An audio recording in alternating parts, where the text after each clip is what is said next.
اهلا بكم في كرة من داخل الغرفة. معكم محمود. اليوم فيديو جديد. اليوم هنتكلم عن مشوار منتخب المغرب في كأس العالم وصعوده الى دور الثمن النهائي.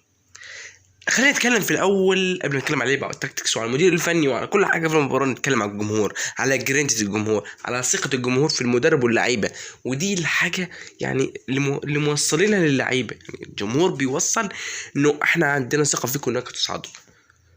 الثقه مش يعني عندهم ثقه يصعدوا، واللعيبه ردت عليهم بافضل من المثل. ان هم ردت عليهم ان هم صعدوا كاول مجموعه، ومجموعه قويه، مجموعه فيها اول وصيف كاس عالم 2018 ومصنف تاني. حاجه تفرح اللعيبه، حاجه تفرح المدرب، حاجه يفرح منتخب ككواليتي وكاسماء. لما اجي اقرا منتخب وكواليتي واسماء يعني، وجروب كجروب لعيبه، يعني منتخب اوروبي. يعني لو انا اقرا تشيلسي وباريس واشبيليا وفرونتينا وكذا وكذا، كواليتي ايه ده يعني؟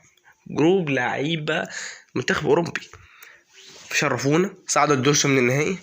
كنا نتمنى ان نقابل اليابان والمانيا، ولكن وجعنا في وش الريكي وشباب الريكي. فدي نقطة هنتكلم عنها، ممكن نتكلم عنها في جزء تاني، وممكن نتكلم عنها على حسب بقى ما تودينا الحلقة. هنتكلم عن اللعيبة، عن المدرب الأول.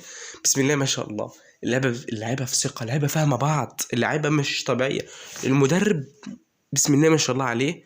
فشابوه منتخب المغرب اللي عمل منتخب المغرب النهاردة حاجة ترفع راس كل العرب. اما هنا كنا وصلنا لنهايه الحلقه، بس ما في جزء تاني نتكلم فيه عن مواجهته بين اسبانيا، ونتكلم في تاكتكس كتير. اما في نهايه الحلقه كان معكم محمود من قناه محمود. لا تنسوا اللايك والشير والسبسكرايب. اما في نهايه الحلقه سلام.